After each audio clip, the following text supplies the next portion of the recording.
When it comes to tumor nomenclature, there are two important rules to remember.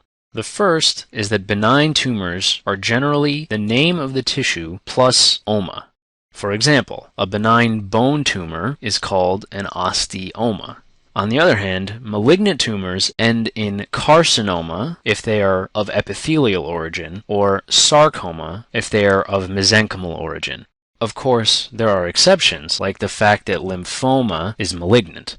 For example, let's do a quick question. Which of the following malignancies is most likely to stain positive for vimentin? Colon adenocarcinoma, squamous cell lung carcinoma, or rhabdomyosarcoma? If you remember that vimentin stains for mesenchymal tissue, then you immediately know that the answer is rhabdomyosarcoma, since it's the only one of those that's a mesenchymal tumor.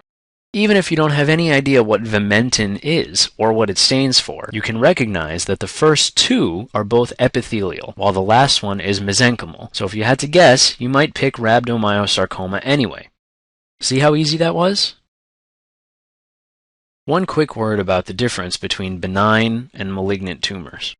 When used in medicine, benign and malignant refer to a tumor's ability to grow quickly and to invade, among other things.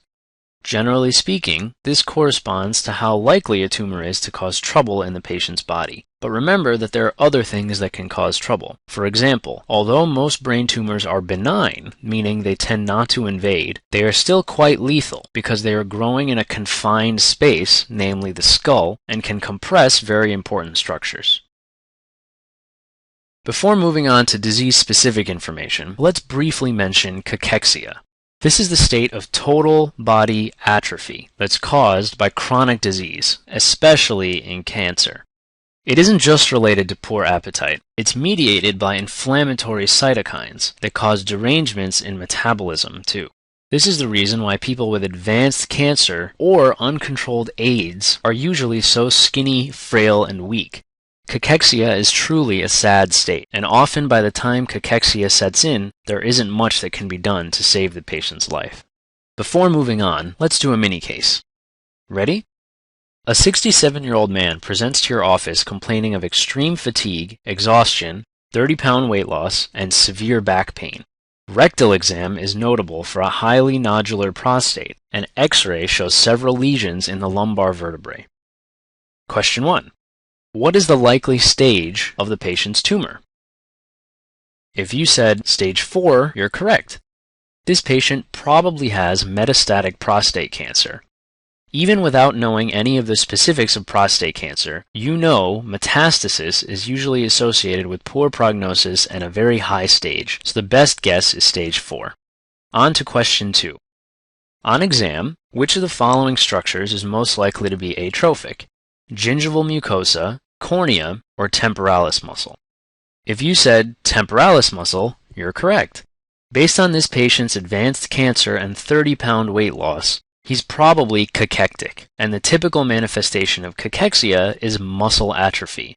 In fact, temporal muscle atrophy, also known as temporal wasting, is a common clinical finding associated with cachexia.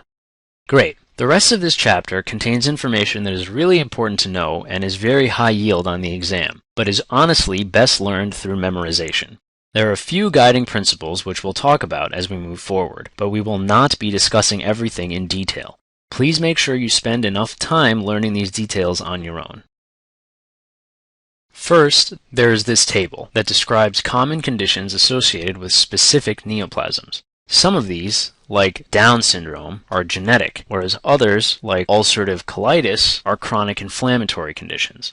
The general concept here is that genetic changes, chronic inflammation, and immunosuppression can all lead to malignancy in the long run. Just to mention a few specifics, Down syndrome can be associated with acute lymphocytic leukemia, or ALL.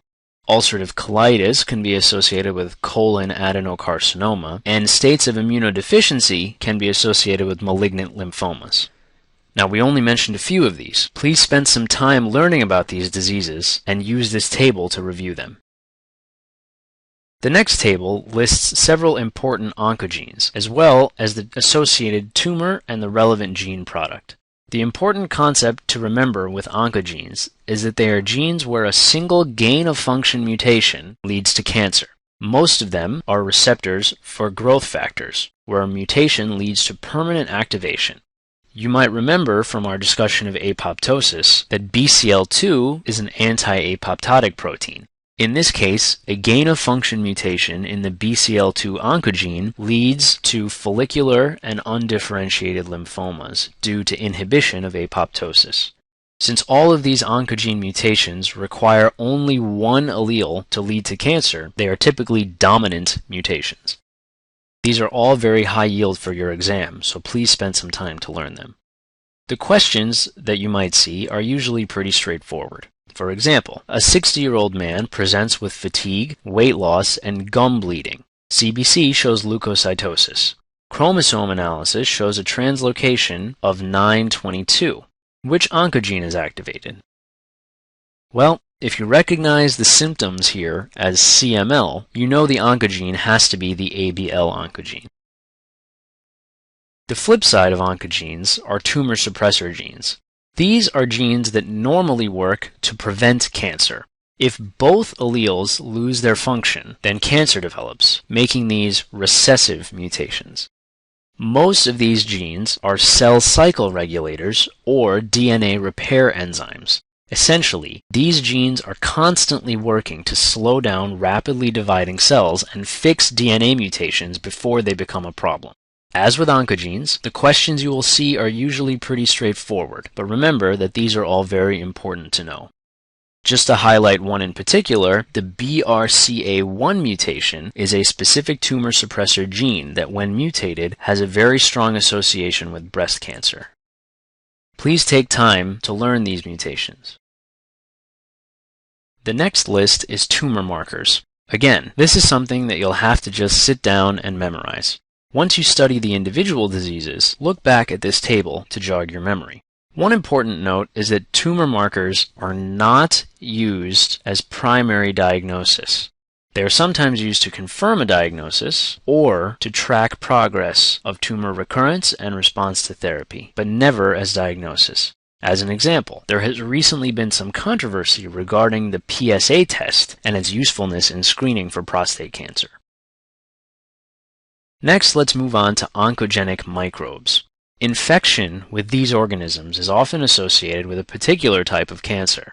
HPV, or human papillomavirus, is particularly important because of the vaccine that was recently developed. And HHV8, or human herpes virus 8, is important because Kaposi sarcoma is a topic that is frequently tested on the exam.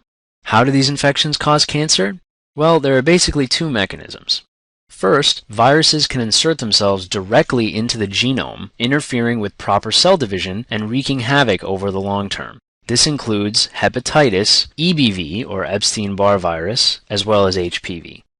The second way is that certain infections can lead to chronic inflammation, which increases the likelihood of cancer in the long run. This includes H. pylori and schistosoma. These are all very high yield for the exam, and again, you should use this table to review after you have studied the individual diseases.